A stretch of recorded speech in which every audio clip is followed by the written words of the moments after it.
દર વર્ષે વોરેન બફેટનો શેરધારકોને લખેલો પત્ર રોકાણની દુનિયા માટે એક મોટી ઘટના હોય છે.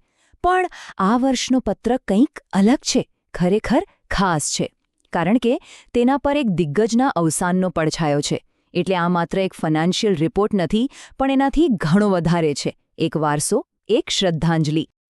અને પત્રની શરૂઆત જ થાય છે ચાર્લી મંગરને આપેલી એકદમ હૃદયસ્પર્શી શ્રદ્ધાંજલિથી.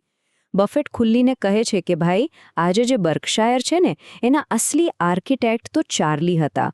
હું તો બસ જનરલ કોન્ટ્રાક્ટર હતો. આ ખાલી દોસ્તીની વાત નથી, આ તો એ પાર્ટનરશિપની કબૂલાત છે જેણે સાચે જ ઇતિહાસ બનાવી દીધો. એટલે જ આ આખો લેટર છે ને, એ ખાલી બફેટના વિચારો નથી. એ તો એ જ ફિલોસોફીનો એક નવો અધ્યાય છે જે તેમણે અને ચાર્લીએ સાથે મળીને લખી હતી. જાણે કે એક માસ્ટર પાર્ટનરશિપ તરફથી આપણને છેલ્લો પાઠ મળી રહ્યો હોય. અને એ પાઠ શું છે? કે સાચું ડાપણ ક્યારેય મરતું નથી. તો ચાલો આપણે આ પત્રને બરાબર સમજીએ.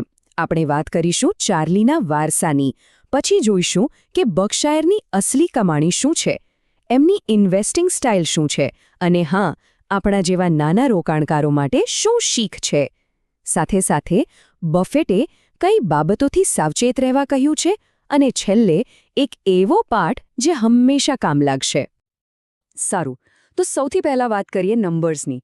બફેટ છે ને સીધા આંકડા પર આવે છે, પણ એમનો પોઈન્ટ ખાલી નંબર્સ બતાવવાનો નથી. એ તો એની પાછળની હકીકત સમજાવવા માંગે છે. એ બધા જ જટિલ ફાઇનાન્શિયલ શબ્દોને એટલા સરળ બનાવી દે છે કે આપણને અસલી ચિત્ર દેખાય.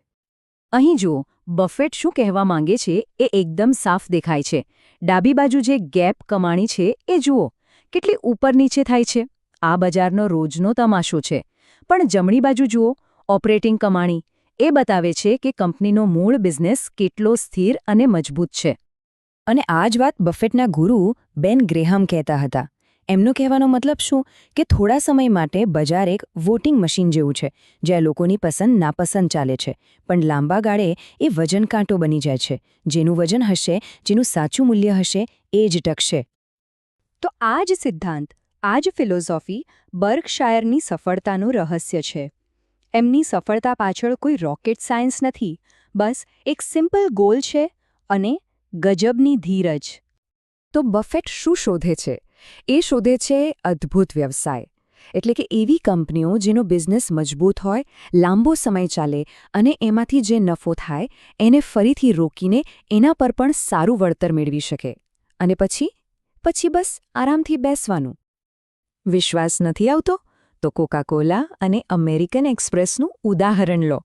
બર્કશાયરે 20 વર્ષથી પણ વધુ સમયથી આ શેરોમાં કોઈ ફેરફાર નથી કર્યો, બસ ખરીદીને ભૂલી ગયા. અને આ કંઈ ન કરવાથી જ એમને જબરદસ્ત ફાયદો થયો છે. આ જ તો પોઈન્ટ છે. જિંદગીમાં એક સારો નિર્ણય તમારા 10 સાધારણ નિર્ણયો પર ભારે પડી શકે છે. શરત એટલી જ છે કે તમારામાં રાહ જોવાની હિંમત હોવી જોઈએ. સફળતા રોજ-રોજની ખરીદ વેચમાં નથી. સાચી સફળતા તો સાચી વસ્તુ પસંદ કરીને એની સાથે ટકી રહેવામાં છે. અને એવું નથી કે આ સિદ્ધાંતો ખાલી અમેરિકામાં જ ચાલે. જાપાનમાં બર્કશાયરના ઇન્વેસ્ટમેન્ટ્સ જુઓ. ત્યાં પણ એવી જ કંપનીઓ પસંદ કરે છે જે પોતાના શેરહોલ્ડર્સનું ભલું વિચારે. જેમ કે યોગ્ય ભાવે પોતાના શેર પાછા ખરીદે, મેનેજમેન્ટ ખોટા ખર્ચા ન કરે અને નફો બિઝનેસમાં જ પાછો લગાવે. મતલબ કે સારા બિઝનેસના સિદ્ધાંતો દુનિયામાં બધે સરખા જ હોય છે. ચાલો હવે પત્રના સૌથી પ્રેક્ટિકલ ભાગ પર આવીએ. અહીં બફેટ આપણને બધાને એમની બહેન બર્ટી પાસેથી શીખવાનું કહે છે. બર્ટી આપણા બધા માટે એકદમ પરફેક્ટ ઉદાહરણ છે. બર્ટી કોઈ ફાઇનાન્સ એક્સપર્ટ નથી. એ તો એક સ્માર્ટ, સમજદાર વ્યક્તિ છે. રોજ 4 છાપા વાંચે છે અને એમને બરાબર ખબર છે કે ટીવી પર આવતા એક્સપર્ટ્સને ઇગ્નોર જ કરવાના હોય છે. એમની અસલી તાકાત શું છે? એમને ખબર છે કે કોનું સાંભળવું અને કોને નહીં. અને એમની મેથડ એકદમ સિમ્પલ છે. છેલ્લા 43 વર્ષથી એ આ જ કરે છે.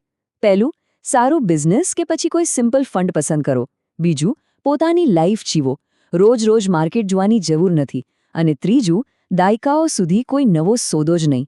આ જે સાદગી છે ને, એ જ એમની સૌથી મોટી તાકાત છે. સારું, એક સારો ટીચર એ પણ શીખવે કે શું નથી કરવાનું.